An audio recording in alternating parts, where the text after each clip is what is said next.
to be recorded. Okay, we're about to start.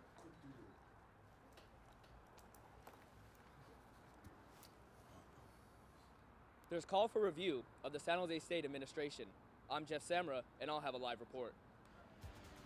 SJSU students are helping those affected by the disasters in the Philippines. Camping on campus? Find out why some students were sleeping under the stars. From the School of Journalism and Mass Communications at San Jose State University, your source for what's happening with a fresh perspective on today's issues. You're watching Update News. Hello and welcome to Update News. I'm Taylor Rush. And I'm Justin Malky. Thanks for joining us. SJSU's Faculty Senate is holding a crucial vote next week, which could affect the future of the university. Update News reporter Jeff Sammer is live with more. Jeff? The call for action by the faculty has made front page headlines in this week's Spartan Daily. Students are also caught up in the breaking development. We do have some challenges as a campus that we believe would be best addressed by having some objective external assistance in doing so. What the Senate will be voting for is a resolution. If passed, the resolution would request assistance from the Chancellor's office to, quote, undertake a prompt review of SJSU governance. Some feel results of such review would help SJSU move forward in a positive direction. We're really looking for solutions to help our campus function in the way I think we would all benefit from. And particularly, the students, but all of us, really, all of us, faculty, staff, administrators. SJSU President Mohammed Kayomi has been away on university affairs and could not be reached for comment. The proposed resolution comes just a week after President Kayomi called for major budget cuts campus-wide, only to reverse his decision 2 days later. The budget debacle left a sour taste in students' mouths.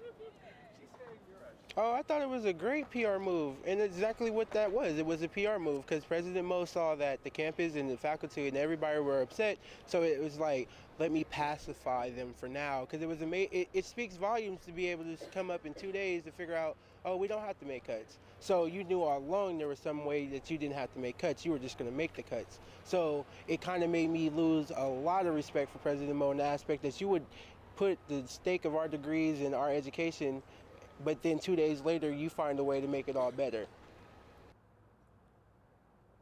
Now, the Faculty Senate meeting is scheduled for Monday, November 18th in the Engineering Building, rooms 285 and 287, from 2 to 5 p.m. Students are welcome, but space is limited. And reports have surfaced that outraged students are planning demonstrations in the near future. A lot of uncertainty around campus. I'm Jeff Samra, reporting live. Update News. The death toll in the Philippines continues to rise. The latest estimates have it up to at least 4,500.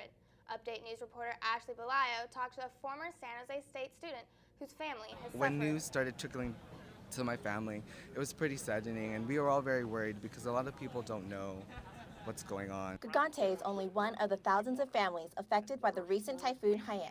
Typhoon Haiyan, known in the Philippines as Yolanda, has taken many lives, with numbers increasing each day.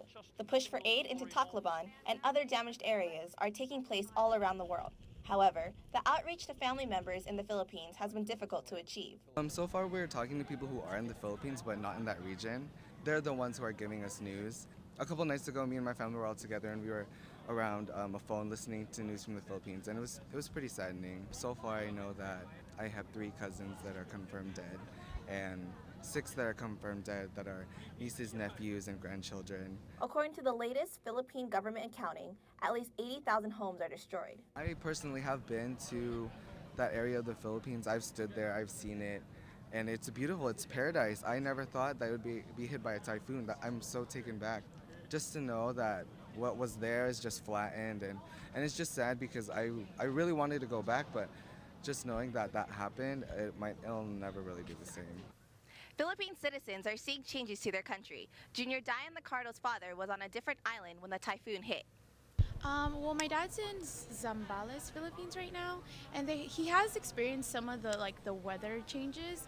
Like one of the days he said it was really, really gusty winds. Marianne Grace, a resident of the Philippines, says, quote, everyone is really trying to reach out. I can see that people all over the Philippines are really determined to help the victims despite the distance. Victims of the typhoon are fighting for survival as they wait for aid from around the world. I'm Ashley Belayo, Update News. Here on the San Jose State campus, students organize relief efforts for the survivors of Typhoon Haiyan. Update News reporter Franco Valencia says students collecting both supplies and cash donations. This week, Akbayan SJSU and several other on-campus organizations teamed up with Project Pearls to collect donations. Project Pearls is a non-profit organization that works with impoverished areas in the Philippines. We were already planning to have a drive sometime this week, but I did get in contact with Alex Sanchez of Delta Sigma Phi, and we decided to collaborate. And from then on, we also asked Alpha Kappa Omega and Alpha Kappa Omicron, because they are Filipino-based fraternity and sorority, so we do collaborate with them, and ATO decided to help us out too. Reyes also hopes to send more than 100 boxes by the end of the week. Marlene De La Cruz was one of the students who donated for the Typhoon Haiyan relief. Okay, I donated for this cause because I feel like it's important for us to help out other people in other countries when natural disasters happen like this. The donations that we're looking for are dry food, non-perishable food, toiletries, and baby supplies. Mateo also hopes to bring the community together. Hope to get out of this is, well, for one thing, just getting this community together to help this one cause of getting our nation back home, get back on their feet. If you would like to help out, you can visit www.projectpearls.com to learn more about the cause. I'm Franco Valencia, reporting for Update News. Students gathered on campus Thursday to discuss economic inequality and other social issues. Update News reporter Drea Blackwell has more on the story. Camped out under the watchful eye of the Smith and Carlos statue, SDSU students gathered for the 8th annual Poverty Under the Stars. emceeing the event was SJSU student Celine Chandler, who knows personally what a life in poverty can be like. I'm actually a former homeless person. I was really affected by unemployment because I couldn't find a good job that would pay for the very expensive housing here in Silicon Valley. The focus of this year's Poverty Under the Stars event centered on public works projects and unemployment. Participants argue that as unemployment increases, the government should step in to help create jobs. There's a lot of times people step in and try to help others on a case-by-case basis, but this is a structural change, and I think that's what we need. We need structural economic change. Campers gathered outside Clark Hall at noon on Thursday to set up tents and prepare for the night's activities. The tents were decorated with signs about various social issues. Faculty and community members camped alongside students to spend a night in the life of America's homeless. An array of speakers from the community joined the campers later that evening to discuss these topics. The campers were also treated to a screening of the film Inequality for All, an award-winning documentary about the disparity of wealth in America. Poverty Under the Stars is organized by Cafe J, the Campus Alliance for Economic Justice. Sony looks to hit the reset button with its new release of its new gaming console. The much anticipated PlayStation 4 gaming console has arrived and went on sale Friday. Sony's new gaming console shows significant improvements to the controller, menus, and fresh features such as game sharing.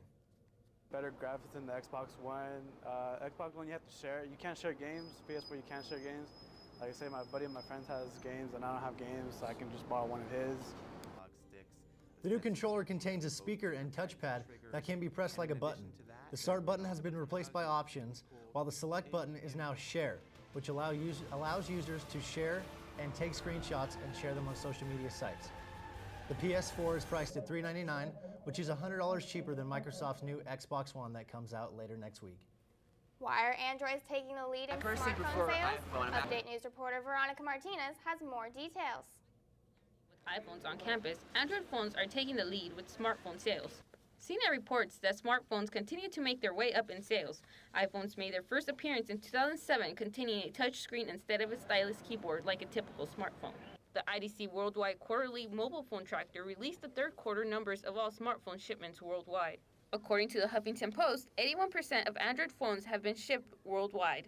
Meanwhile, Apple's numbers fell. A few other popular Android phones are the Galaxy S4, the HTC One, and the Google Nexus. According to IDC, the reason why iPhone sales dropped comes from its price. iPhone 5C and 5S can cost as much as $900. I just liked it better. I mean, I didn't really try Androids, but the reviews for iPhones are better. All my friends have iPhones, so I've used them before. Not everyone agrees that iPhones are worth buying. I looked at the Android that I had, and it's like a 2-page long list of all the different things you could do, and that's sort of like how a lot of the apps are. Like, I don't know. I like the apps better for the Android. Whether it's an Android or an iPhone, they contain similar features such as social media apps, texting, and a dialing pad. Compared to iPhones, Androids can go up to almost $300. iPhone being Apple's only smartphone, the Huffington Post reports that Apple will continue to increase revenues from its devices. Android has more selections, some more affordable than others, but less profitable. I'm Veronica Martinez, Update News.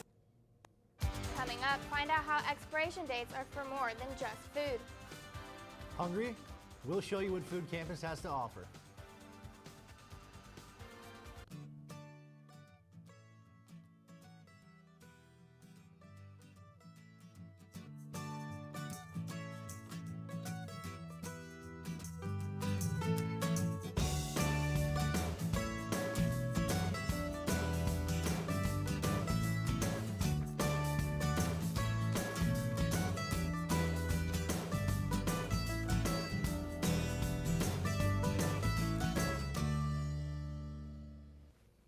Students were able to explore the world in just 1 week.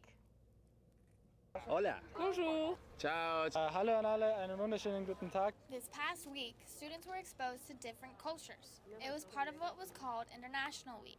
At a study abroad event, sociology major Caroline Ramirez told students about the year she spent studying in Spain. Before I left, I used to be very introverted, and now that I've come back, I'm more extroverted, and I'm more goal-oriented, I'm more determined now that I've seen what the world has to offer. So it's really life-changing. Students also learned about the foods of different cultures. And free turbans were handed out by the Sikh Student Association to teach students about different religions. We actually got approached by one of the directors for it to do Turban Day. Usually it happens in April, which is like, it's like the birth of our religion. And we usually do it in April during Vaisakhi, but she was really inspired by last semester's event and wanted us to do it again. Mufaroz Akers helped organize one of the International Week events. We all stay around this closely knit group. We hang around people who are like us, who maybe dress like us, who are the same as us, who talk like us. Whereas for International Week, if those people who maybe can't afford to go study abroad, it brings internationality to them. Students who are still interested in learning more about other cultures can go to the International House every Tuesday night for coffee. A flurry of arts and entertainments event happened this week on campus. Franco Valencia is our A&E reporter. What happened this week, Franco? Hey Taylor, I have some cool events to show you. Thursday morning marked the last Breakfast Club meeting of fall 2013. Every other Thursday, professors and faculty members come together to form the Breakfast Club. In addition to the free morning coffee, attendees are able to hear from a different speaker from various areas around campus. The Center for Faculty Development hosts the meetings to show the Spartan community the amazing projects and studies that are faculty currently underway. It's an opportunity for faculty to find out about what their colleagues are doing. It's an opportunity for faculty to discover people who have similar interests to them that they might not have any idea, that they're working on similar problems at opposite ends of the university. Just a way of increasing collegiality. The Spring 2013 Breakfast Club meetings will be posted on the SJSU calendar in February. No matter what you prefer, Taste Buds in San Jose State offers students fast and fresh options. Update News reporter Justin Malky has a sample. Panda Express, just below Subway. The food court of the Student Union is the most popular place for students to grab a bite to eat. With long lines at chain restaurants such as Panda Express and Subway, it makes it difficult to grab fast food. But if you look close enough, you'll end up just below. Just Below is the best place on campus. If you want a good sandwich, you come to us because our sandwiches are prime. Everything in the store is organic. Well, not everything. We've got some few junk food items, but we've got organic and vegan and vegetarian and gluten-free options. Everything's fresh daily. We're the bomb over here. San Jose State offers students a wide array of dining options at the 19 different restaurants and eateries conveniently located on campus. And of course, what's a college student without their coffee? We definitely get a huge coffee rush because every student, of course, needs their coffee right before class. What's really great about all of our coffee options on campus is we have so many. So we have Pete's Coffee, we have Weaver's Coffee, which is organic and fair trade, and we also have Tully's Coffee, which is a really great coffee option, so you get a lot of choices on campus. I definitely suggest everyone to try everything right on campus because we're always doing everything new when it comes to food. We get all of our produce locally, seasonally. We try to get the best products on this campus, like cage-free eggs, all-natural, antibiotic-free beef, and we're always looking for tips on what you crave so we can always increase menu variety, so check us out. After a century of art, SJSU celebrates its past with a series of art galleries. Update News reporter Jamie Maciel gives us a glimpse of the creative works. The San Jose State Art Department turned 100 years old this week. In recognition of this achievement, it opened an exhibit for students and faculty. Located in the Natalie and James Thompson Art Gallery, the showcase is called Creativity, Change, Commitment. The department was founded in 1911 and has been a fundamental part of SJSU since its beginnings in 1857. Joe Farb Hernandez is the director of the Natalie and James Thompson Art Gallery at SJSU. We're also busy on a day-to-day basis that we're just kind of racing to do what we have to do, and a centennial is an important milestone, and it's good to kind of stop a minute, and mark it and take a breath and realize how far we've come in all these years. The exhibit showcases work from some of the department's most distinguished alumni from the 1940s to 1980s. The gallery includes artists such as Wayne Tybock, Mel Ramos, Mark Tansey, Jay Defoe, and Tim Hawkinson. Among its art students, CSU Trustee Award winner Jordan Gonzalez is an art major who is proud to be a part of such an accomplished department. I was this close to going to Sac State before I found out that the art department here was actually a lot more active and a lot better, and a lot more in like an art scene because it's right in the heart of the Bay Area in Silicon Valley. And so that is the reason I came here, is for the art department and for the teachers. A second showcase is located in the MLK Library that displays posters created by the department in the 70s and 80s. The exhibit will be on display in the Thompson Art Gallery until December 13th. On campus, Jamie Maciel, Update News. San Jose students are giving the unemployed a second chance. The Masters in Public Health Department held a clothing drive on campus this past week. Professional clothing was donated to better serve San Jose residents without a job. MPH students are working alongside a nonprofit, the Career Closets Work Experience Program. This program helps young men and women learn professional skills for long-term employment opportunities. What we're looking for here today is professional clothing that someone could wear to an interview, whether it's skirts, slacks, blouses, dresses, heels, anything, jewelry, accessories, anything they can wear from head to toe. They don't need anything. Anyone interested in helping can go to www.careercloset.org to find out more information. And that's all I have for this week, guys. Back to you. Thanks, Franco.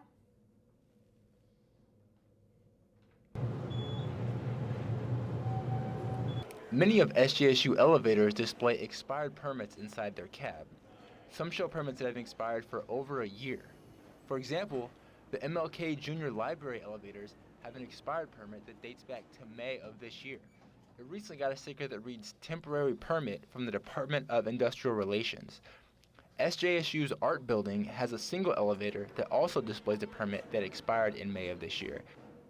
SJSU Associate Vice President of Facilities Development and Operations, Christopher Brown, assures students that the school has taken the appropriate measures to stay within the inspection code. The university has submitted a letter to the Department of Industrial Relations Division of Occupational Safety and Health Elevator, Ride, and Tramway Unit for all elevators on campus that are not currently in compliance. These letters were sent 3 months in advance of their expiration, with the reminder letter sent 30 days in advance of the expiration. DUSH has informed us that we're on the rotation of inspections currently in process, with 8 buildings currently complete. Some SJSU students have noticed these expired permits and felt cautious about using them. That the permits on the inside of the elevator are expired, so I don't know if they really are expired, if they just haven't put the new permits up. And another thing too that we all notice is that the elevators get really jolty and sometimes it takes like a minute for the doors to open, so you never really know if you're going to get stuck in the elevator, and it's kind of scary. Update News reporters were curious to see how many other SJSU buildings were behind on their elevator permits, and after a visit to 8 other buildings on campus, all of them contained an expired inspection permit. The most outdated elevator permits that were found on what could possibly be the most heavily used elevators on campus. Located in the CVB building, the elevators that accommodate 15 floors of SJSU student housing display expired permits dating back to July of 2012. Under Section 7320 of Title VIII Elevator Safety Regulations, California Division of Occupational Health and Safety may assess a civil penalty not to exceed $1,000 against any person owning or having custody, management, or control of the operation of a conveyance. Under this code, even elevators that have been fully inspected could face a fine if a recent permit is not displayed. Peter Melton, spokesperson for CalDOSH, said that SJSU could face fines of $1,000 per elevator if a valid safety permit is not posted in accordance with the elevator safety orders outlined in Title VIII. We understand that everybody's busy and it can take time to get around to displaying these permits, but after a while, it really does need to go up. So, although Melton assures SJSU students that just because the elevator may not have an up-to-date permit, it doesn't always mean that they are not up to code. Many students depend on the elevators to get to their classes on campus. It's crucial to me getting to class on time, because if it's not working, I have to figure out another way. I have to wait for them to, I could possibly miss class. I need the elevators to get to class, which in Duncan Hall, elevators is basically all there is. I see Otis vans here all the time, so I'm like kind of what's going to happen if they're doing maintenance. Could this elevator potentially break? The Department of Industrial Relations Elevator Unit assures that SJSU elevators are currently undergoing inspection. As far as whether the expired permits will be displayed with new ones, that remains to be seen. On campus, Andrew Carter, Update News. Pretty crazy how that one small piece of paper could ultimately cost the school thousands of dollars. Thanks to Andrew for that special report. Still to come, Mountain West rival San Diego State. And the men's basketball tips off a game against Santa Clara University.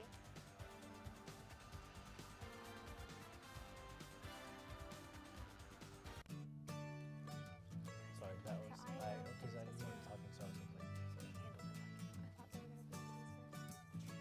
my bad.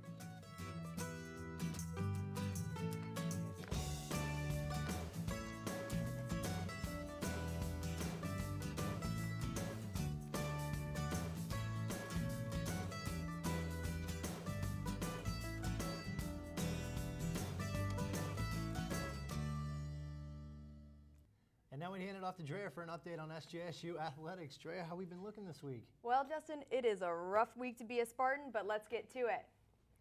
The Spartan football team are still fighting for bowl eligibility this week after suffering a heartbreaking loss at the hands of San Diego State. Update News reporter Christian Carrasco was at the game. The Spartans started firing on offense early as David Phillips connected with wide receiver Tim Crawley for a 13-yard touchdown in the first quarter. San Diego State ran the ball through the Spartans' defense for 174 yards, cutting the SJSU lead to 4 in the second quarter. Freshman wide receiver Billy Freeman sat out the rest of the game with a concussion-like symptoms after taking a big hit in the second. San Diego State continued the attack in the air as quarterback Quinn Kaler connected with receiver Colin Lockett for a 14-yard Aztec score right before halftime. However, the Aztecs kicking committee struggled as it had 2 point-after touchdowns blocked and missed a field goal wide left. Austin Lopez, on the other hand, had the lucky bounce in his boot to put the Spartans up 11 with a 46-yard field goal. However, his next field goal attempt was blocked, setting up the Aztecs offense as they scored 2 plays later on a play-action pass to tight end Adam Roberts to cut the SJSU lead to 3.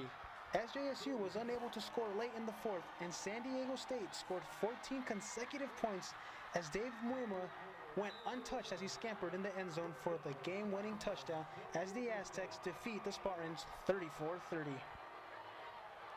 They executed and made plays really when it mattered the most, and they did, and we didn't. And really, that kind of summarizes the game in the fourth quarter. We left a lot of stuff on the field offensively where we could have knocked them out. We had missed a touchdown and to Chandler in the red zone, slid the protection the wrong way, missed a touchdown on Timmy. Those are two. We score those. We finish in the red zone, get touchdowns instead of field goals, and they're not in the game.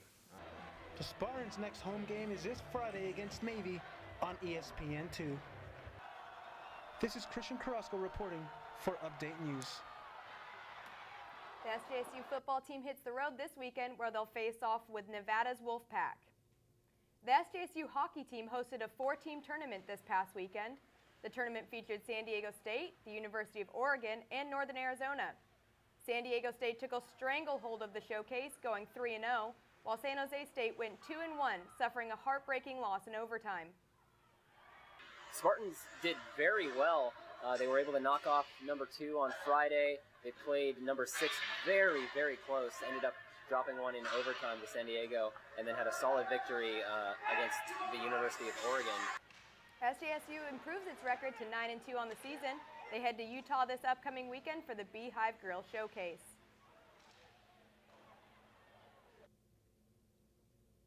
The men's basketball team travels cross town this weekend to face Santa Clara University. It was the squad's first game of the season. Update News reporter Tyler Huffman had courtside seats. The Spartans kicked off their season Tuesday night, and it was the debut of new head coach Dave Wojcik. Santa Clara's size and experience was too much for San Jose State to handle, but the Spartans didn't shy away from the fight. The Broncos forward Jerry Brown controlled the paint early and often for Santa Clara, and more defense would lead to more points later on in the first half for SCU as Jared Brownwich took it to the rack for a 3-point play.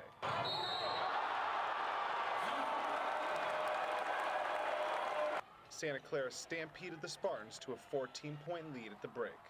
Returning Spartan swingman Jaleel Williams highlighted SJSU's struggles in the first half.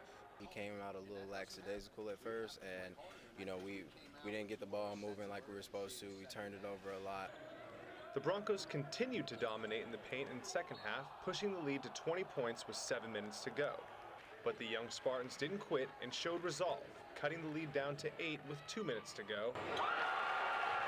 In the end, Santa Clara junior Brandon Clark's 23 points would put away San Jose State. Coach Wojcik's debut didn't result in a W, but it did reveal the spirit of his brand of basketball at SJSU. We're not going to give in. That's one of the things I tell the kids. You fight and compete until the final buzzer goes off. I don't care what the score is. You just keep clawing possession by possession and keep playing hard. And that's something we're going to do. That's how I am. That's who I am. And that's hopefully I'm going to instill that in my players. Williams led the Spartans with 20 points and attributes his early success to the leadership from his new coach. And I love that they brought him here because he's really helping us get better each and every day. He's definitely made me do a complete 360, and I'm just glad that they placed him here. So. From Levy Center in Santa Clara University, Tyler Huffman, Update News. The Spartans head to Illinois next week where they'll try and tally some wins in the NIU Invitational Tournament. So, Justin, it wasn't the winningest sports report, but that's what I've got for you this week. Back to you guys. That's all right, Dre. Hopefully the 49ers get on track in New Orleans this weekend. That'll do it for now. Thanks for joining us. Be sure to check us out on Facebook by searching SJSU Update News. Thanks for watching. We'll see you next time.